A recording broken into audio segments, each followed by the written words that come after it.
sí, claro. ¿Ustedes lo conocieron en esa época? De cine mudo, Sí, ¿por qué? sí. ¿Por qué hiciste? ¿Qué no hiciste? Primero venía a dejar fotos Ok. a este canal.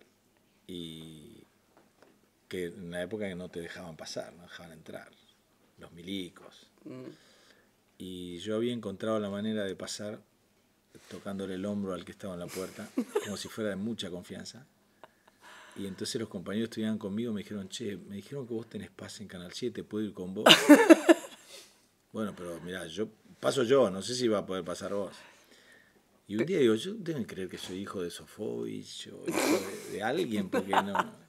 Hola, ¿cómo te va? Sí, pasaba yo como... Empecé a ver que los que venían todos los días pasaban así. Y los que venimos acá, no se puede, chao. Cuando preguntas, Entonces, Claro, preguntá si fue. los apuraba así, e incluso algunos acá, le digo, ¿cómo te va? Y, Pará, vos sos entonces, milico. no, sí, estaban los que están ahí, que están disfrazados más que... Pero era la época de los milicos. Y un día me acuerdo, vinimos con un actor, y el actor estaba tan nervioso, y yo dije, entrá vos primero a dejar la foto. Se chocó una maceta y se cayó con la maceta adentro de la productora. Y yo salí corriendo. Digo, no me llaman nunca más para trabajar si ya dejando la foto haces un estrago así. Y mi amigo nunca me perdonó que lo abandoné solo. Y yo decía, pero vivimos los dos en un cuartito así. Si no nos llaman a ninguno, los dos no pagamos el cuartito. Digo, por lo menos a vos no te van a llamar nunca más de esa productora, pero capaz que me llaman a mí y yo pago el cuartito. En otra te van a llamar a vos cuando no me llaman a mí. Y después fue mi director del amateur, ese actor extraordinario, el Indio Romero. Muy bien, sí. Pero ese del recuerdo Indio no nos Romero. olvidamos nunca. Pero claro, el tipo te quedó con la frente. Y el primero que me llamó fue Jacinto Pérez Heredia, que hacía ese gran programa que era Situación Límite. Sí, qué Que gran trabajaban los programa grandes ese. actores, yo deseaba A trabajar full, ahí. A full. Y Grandes fue programas de tele, ¿eh? Sí, sí, sí, este canal ha hecho grandes programas. Sí. Y ese programa que con poco presupuesto era un programa extraordinario porque generaba la imaginación, no había nada, había 2 o 3 muebles y todo negro, y el público se imaginaba los decorados. Es lo que vos ¿Eh? hacés un poco ahora. Y es un poco lo que hago yo en El equilibrista. sí, O sea, tal todo cual. vuelve, pero como una ronda, como un círculo Sí. que vuelve. Es la vida, en definitiva. El no, el ninguneo, que vos lo nombraste tanto, y después todo. Pero vamos a arrancar con estos 5 objetos. Mauricio Dayú, qué honor, qué elegancia que tenés ahí en un Chesterfield. Pero Sí. vamos al pasado, como decía. Tito Lerman, Ah. Entre Ríos, un mago, hacía de todo en la cancha, entrenador de básquet, y fue tu primer personaje de personas importantes de las 5 que te preguntamos que dijiste. Pucua. Por un momento muy importante en mi vida, él jugaba muy bien al básquet, era un virtuoso. Y en ese momento jugar haciendo jueguitos en partidos difíciles era algo admirable, que tuviera la tranquilidad definiendo un partido. ¿Dónde estás? Está ahí en el centro. Él está ahí. Sí, En un momento me tocó ser que fuera mi director técnico. Y en una final me escapé de contragolpe, faltaba un minuto para que termine el partido, íbamos perdiendo por un tanto. Y yo llegué debajo del aro y en vez de tirar y asegurar el tanto para ganar el partido, no sé por qué a mí me salió pasármela por alrededor de la cintura, la pasé por debajo de la rodilla y me levé muy canchero y la tiré así de gancho. La pelota pegó en el tablero, dio una vuelta, cayó, sonó el pitazo final, terminó el partido y perdimos. Me quisieron matar todos. Mis compañeros, la familia de mis compañeros, los que estaban acodados en el club tomando una copa, el cantinero. Y yo, ensordecido por todo eso, me fui al banco de suplentes donde estaba él. Y él abrió los brazos así, me cobijó de toda esa gente que me gritaba cosas, y me dijo, ganar gana cualquiera. Decirle que yo te dije que si ganábamos, tenía que ser con una jugada de lujo. Y a mí me habilitó, me cambió el mundo ahí, ¿no? yo empecé a tener una razón y empecé a decir, el técnico me pidió que fuera con una jugada de lujo, ¿no? Y ganar gana cualquiera, decía yo. Teníamos que ganar, pero con una jugada de lujo. Y con el paso del tiempo sentí que en la vida y en el teatro siempre estuve como buscando esa jugada de lujo, ¿no? Que me marcó. Tito, ¿sigue viviendo? No, le escribí una columna cuando falleció, bastante joven, y que fue muy, muy querida porque todos admirábamos esa condición, pero por ahí en una ciudad como Paraná, salvo los que jugaban con él, pidiendo esta foto, uno de sus compañeros, Roberto Treviso, me comentó ayer, me dice, yo hubo un partido que hice 50 tantos, solo los pude hacer porque estaba parado en lugares ilógicos, donde él me daba la pelota. Pero jugué en casi todas las divisiones inferiores. ¿Y cada tanto le das al aro cuando encontrás Sí, alguno? sí, Bien. tengo una pelota Bien. y juego cuando puedo. Está sí. muy bien. 5 personas importantes para Mauricio. Hablamos de Tito Lerman, del entrenador de básquet, y ahora hablamos de Coqui. Coqui es un amigo de Coqui. chico, de la infancia. Hola, Coqui. Sí, fue un amigo de cuando éramos muy chiquitos. Él venía del campo y no conocía la ciudad, le costaba la escuela, todo lo que era donde yo había nacido. Y armamos una relación muy linda, muy hermosa, de mucha cercanía y que a lo largo del tiempo, después de yo dejar mi ciudad y no vernos asiduamente, me maravilla darme cuenta cada vez que lo veo que la amistad está intacta, que no hay nada contra la amistad, no cambia nada, todo está como la última vez siempre, a pesar de que pasen años sin que nos veamos o sin compartir. ¿Tenés contacto? Sí, tengo, sí. ¿Qué te dijo cuando recibiste el premio? El premio. Me dice muchos premios, ya vamos a hablar. Pero... Y con una sencillez única y como con la diferencia de otros muchísimos saludos que recibí, que yo soy yo, no me puedo alejar por más que gane un premio de oro, yo sigo siendo yo y la relación que tenemos sigue siendo la misma, ¿no? Y siempre me pasa que cuando vuelvo de gira a hacer mis espectáculos, en algún momento, eso que los actores no vemos la platea, en algún momento siempre que yo hago así, al único que registro es a él. Coqui. Sí, me ha pasado muchas veces, casi siempre. Siempre, y ahí me doy cuenta dónde estoy, quién soy, de dónde vengo, ¿no? ¡Qué genial! Y la mamá se ha elegido. Ella. ¿Su nombre era? Paulina. Paulina. Paula, tu esposa, Paulina, tu... Sí. Mirá, el Paula. En realidad le decían Paulina, se llamaba Paula, igual que Paula, mi Paula, sí. Que tu Paula. Ella se fue hace poco. Sí. Pero llegó a ver El Equilibrista que habla sobre ella. Sí, llegó a saber que estaba preparando El Equilibrista, que estaba contando su historia y tal vez ni necesitaba verlo, ¿no? Si hubiera estado para verla, la hubiera visto 1, 2, 3 y 10 veces. Siempre me sorprendía cuando venían con mi papá a verme al teatro, que suponte la hora iba de miércoles a domingo y venían el miércoles para verla. Y el jueves yo, cuando me iba al teatro, quería decirles, bueno, a la vuelta, ¿qué hacemos? ¿Dónde nos encontramos? Y decían, no, si nosotros vamos a ir al teatro. Pero van a venir de nuevo. No sabía. No. Y al otro dice, bueno, si ustedes quieren, yo cuando termine, no, nosotros te esperamos, si nosotros vamos a ir al teatro. Y la veían 1, 2, 3, 4 veces, todos los días que estaban en Buenos Aires, iban a ver la obra. La obra que fuera. La obra que hiciera. ¿Alguna preferida tenía ella? ¿O algún personaje que hayas hecho preferido? No, ella siempre me pedía que dejara de hacer el amateur. Mira. Porque le daba miedo el momento del vuelo. Bonito. En el final del amateur me colgaban de un gancho y en el aire me hacían girar y el personaje cobraba vida y cobraba vuelo, porque se llamaba El Pájaro. Y le daba temor que girara y que se soltara el mosquetón. Entonces siempre me decía, ¿hasta cuándo la vas a hacer? Sí, como que quería dormir tranquila de que no estaba a la noche girando por el aire. ¿Te quedó algo para decir, hacer con ella?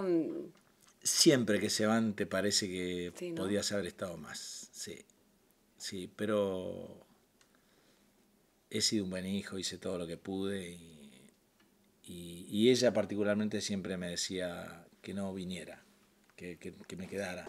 Ella vivía en Paraná, yo estaba a 500 kilómetros y siempre me decía, vos quédate tranquilo, no vengas, no vengas. Te van a avisar, me dice, quédate tranquilo, no vengas. Siempre me anticipaba eso.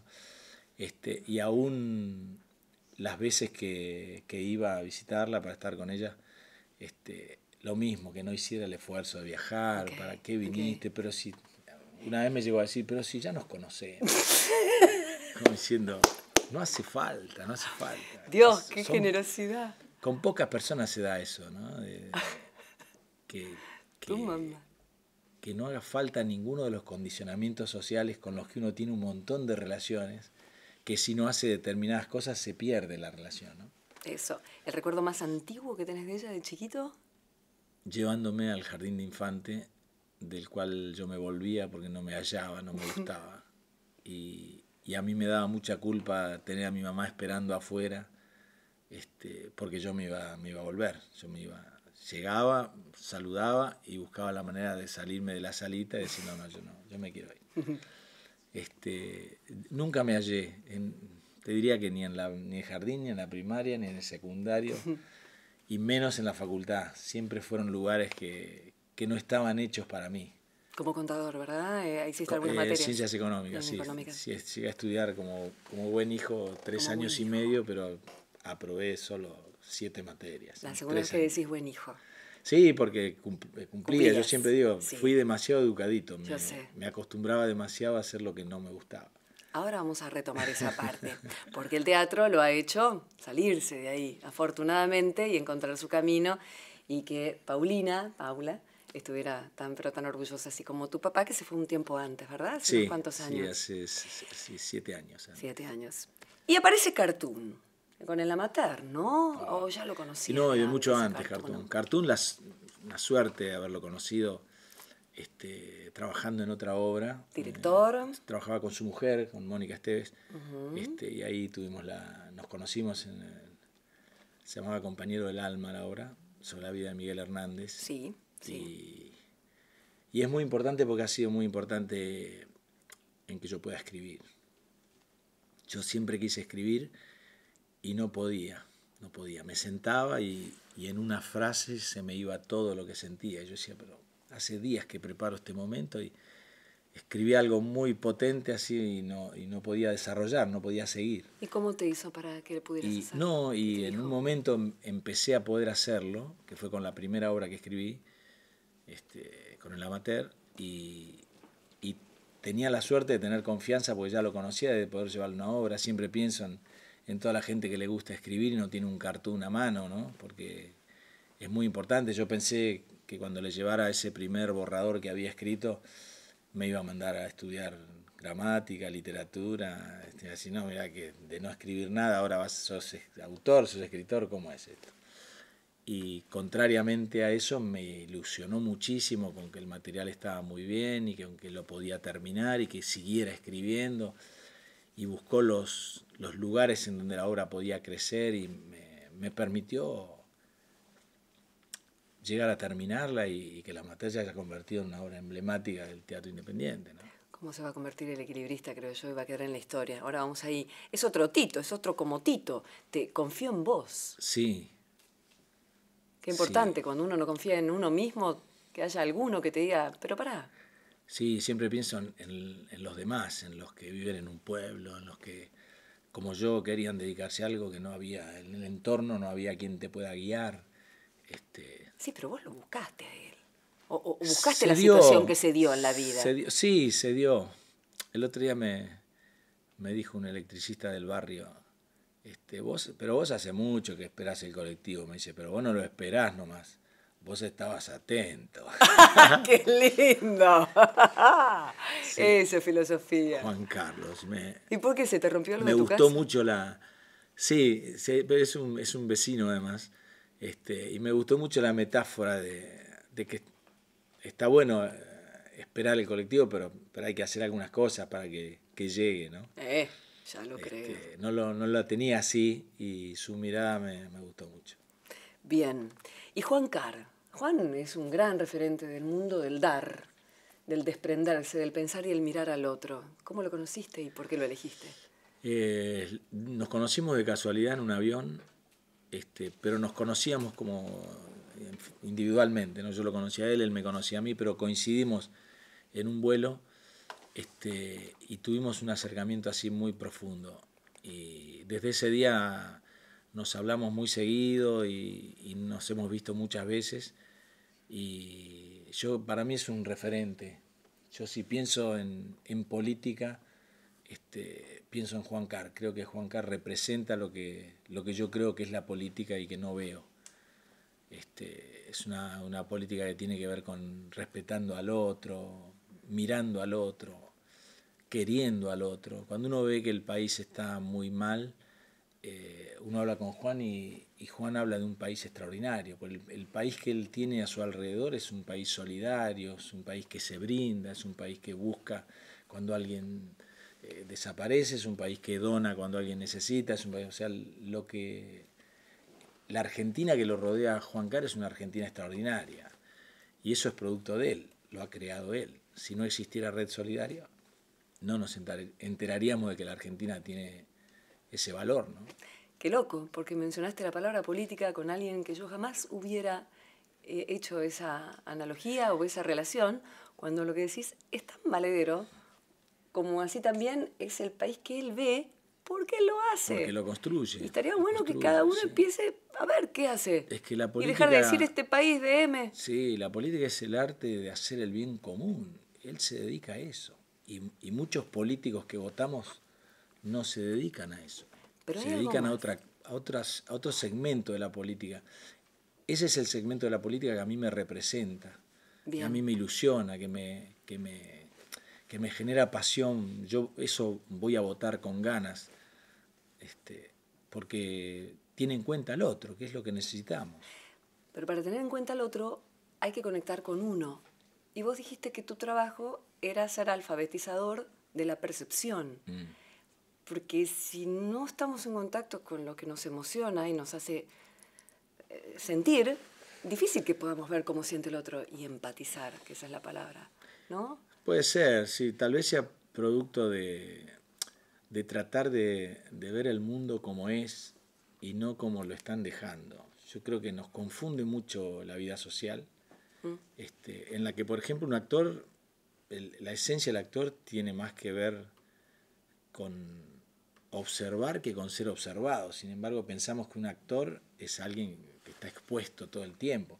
Si yo me dejara llevar por eso, no tendría cosas para ponerle a mis personajes, porque mis personajes surgen de ver, de sentir, de observar, de andar por la vida captando cositas que pueden ir a parar después a un espectáculo que pueda sorprender o maravillar al otro. Bien, algo más que entretener, dijiste.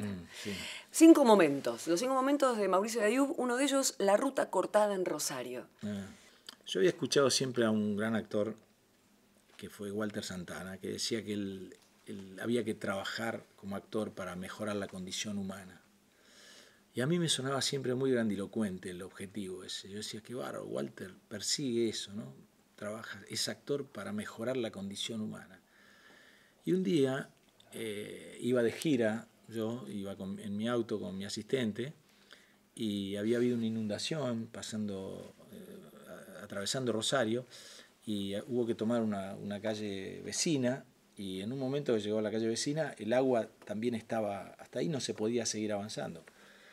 Y yo frené sin saber qué hacer, y cuando vi por el espejo hacia dónde retroceder, venían como 20 morochos entre descalzos y mojados por la lluvia y mal vestidos, que me querían indicar que no, hacia ahí no podía seguir porque el agua había copado toda la calle, y que fuera para atrás. Y yo veía por la ventanilla, metían los dedos y me explicaban, y uno me dijo, dame eso que está ahí, y otro me dijo, ayúdame, dame una moneda, y yo vi que había quedado encerrado frente al agua, y me di cuenta que estaba con la condición humana. Y yo dije, si Walter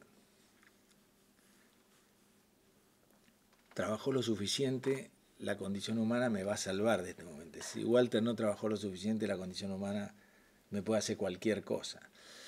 Y empezaban a meter la mano así, yo iba como uno va desprevenido, con sus mochilas, con sus bolsos, con sus cosas, y entonces todo lo que había ahí arriba decía, dame eso, y yo empecé a ir y le pregunté por dónde puedo salir, y agarraban las cosas que había ahí, que eran nada, cosas de una barrita de cereal, no eran cosas de valor, y me indicaron, y yo dije, gracias, muchas gracias, y subí el vidrio lentamente, y la condición humana se fue abriendo, y yo empecé a retroceder despacito, con respeto, salí, di vuelta al auto, me salvé,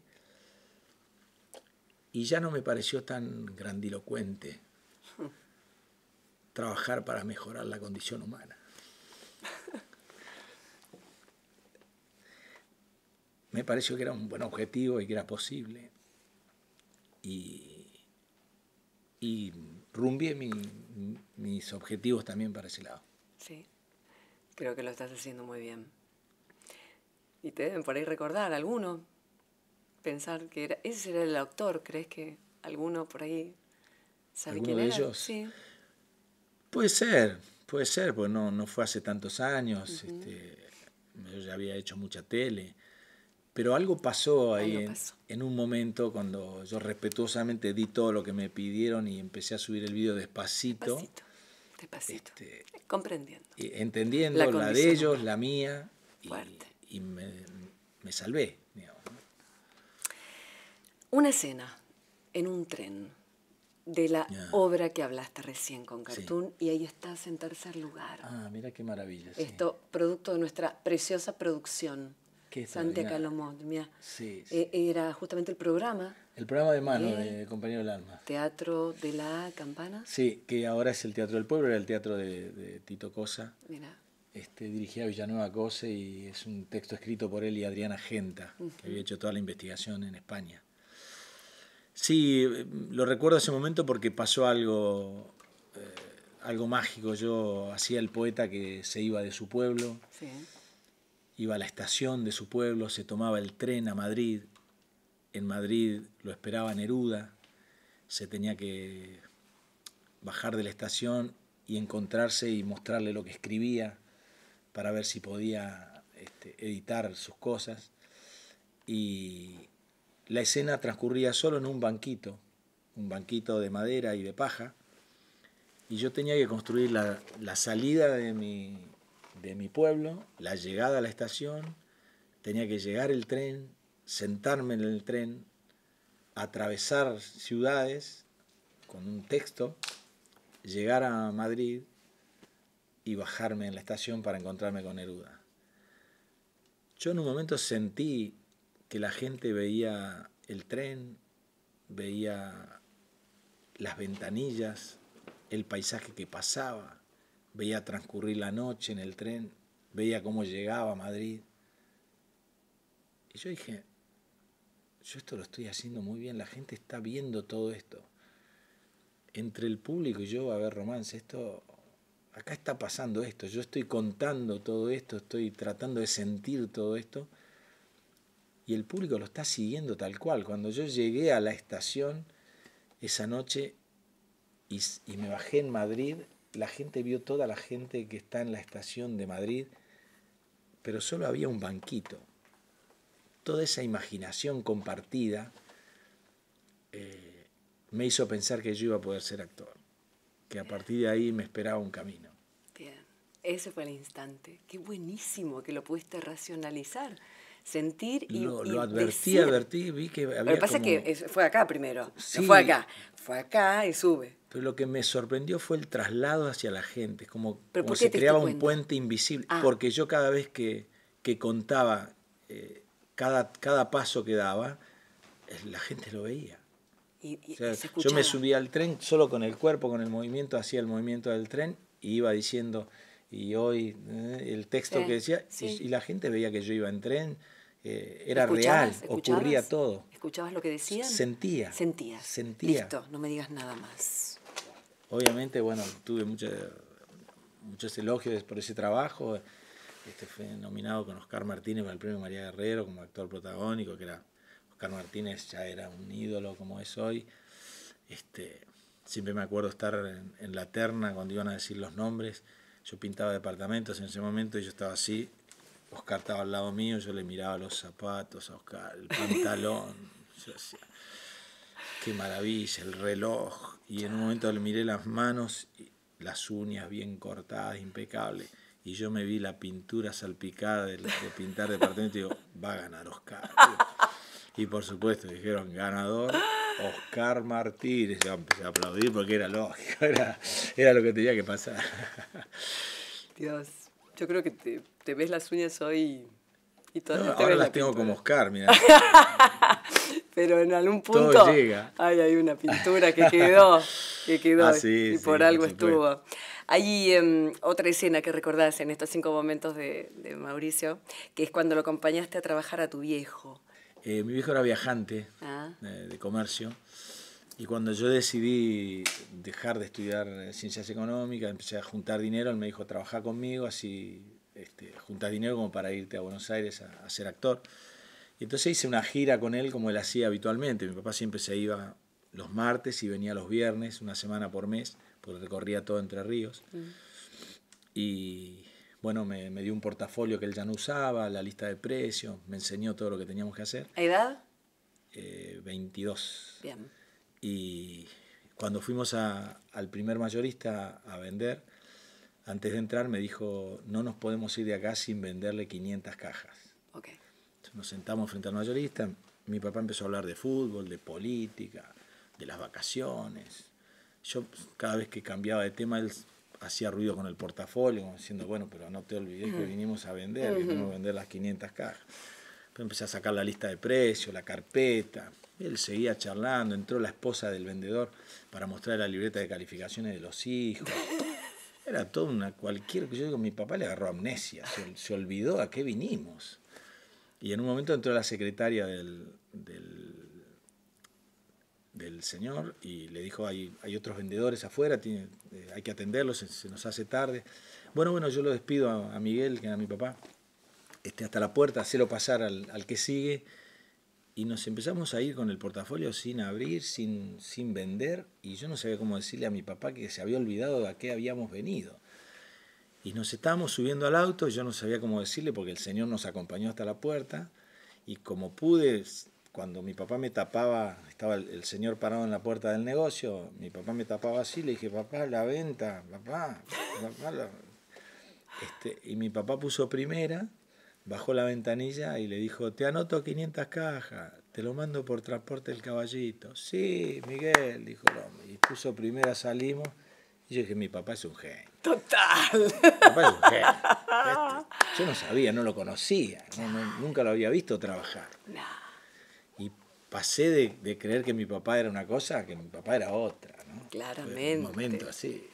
De repente te ganaste premios y nombraste recién los premios El María Guerrero con Cosi Gorostiza, y él hace como mejor protagonista de comedia con Halcón y Franchella. Recuerdo mucho ¿Nunca compartiste saludo, escenario? El saludo. Tele con Guillermo, sí, hicimos un programa juntos. Un programa muy bueno de Sebastián Borestein. Y con Alfredo fue uno de los que me vino a ver al comienzo de todo y me regaló una frase hermosa. Pues yo le dije que yo lo admiraba mucho y que bueno que había venido, y me dijo, no, a partir de ahora yo te admiro a vos, me dijo. Esas cosas que tenía él. Y muchas otras a lo largo de la vida, que tuvimos algunos encuentros, 3 o 4 así. Inolvidables, sí. Y ese día cuando nombraron la terna y yo ganaba, yo los empecé a buscar porque era casi una falta de respeto, era ganar como protagónico de comedia. frente a ellos dos, y en el pasillo estaba sentado Alfredo y se lo dije, y él por supuesto hizo así como diciendo no. No. Está muy Era bien. un ser extraordinario. Está muy bien, debe Y estar muy Guillermo contento. igual, Guillermo un grande, tremendo. Es inevitable que haga referencia a la C de Oro, ganado por Mauricio, y ese sobre blanco.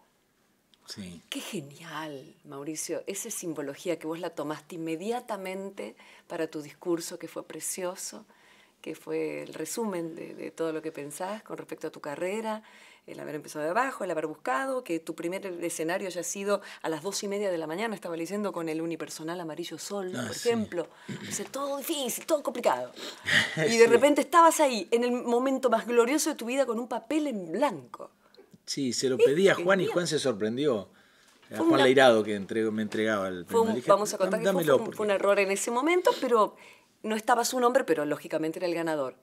Sí, me impresiona haber podido improvisar algo en ese momento, porque no es mi fuerte improvisar. A mí me gusta el teatro porque lo puedo ensayar muchos meses y pulirlo.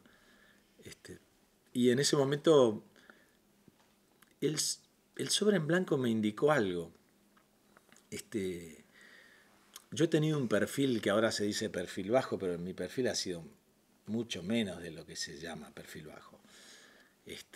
Porque al venir de lejos es perfil bajo y a 500 kilómetros, o sea, me acordé de eso en el momento, que cuando yo llegué no conocía las calles, y de pronto que no conocía a ninguno de los que estaba ahí. Yo de chico me ilusionaba con la cartelera del diario, yo veía la cartelera, los nombres, los teatros, y me sentía actor de leer eso, que era un papel en blanco y negro, ¿no? Estaba muy lejos de poder ser actor, pero tenía una vocación muy fuerte. Y el no tener nada, el estar lejos, yo creo que me ayudó porque fortaleció mucho mi deseo. Yo creo que cuando las cosas se dan fáciles, uno tiene más posibilidades de equivocarse o de intuir mal el camino.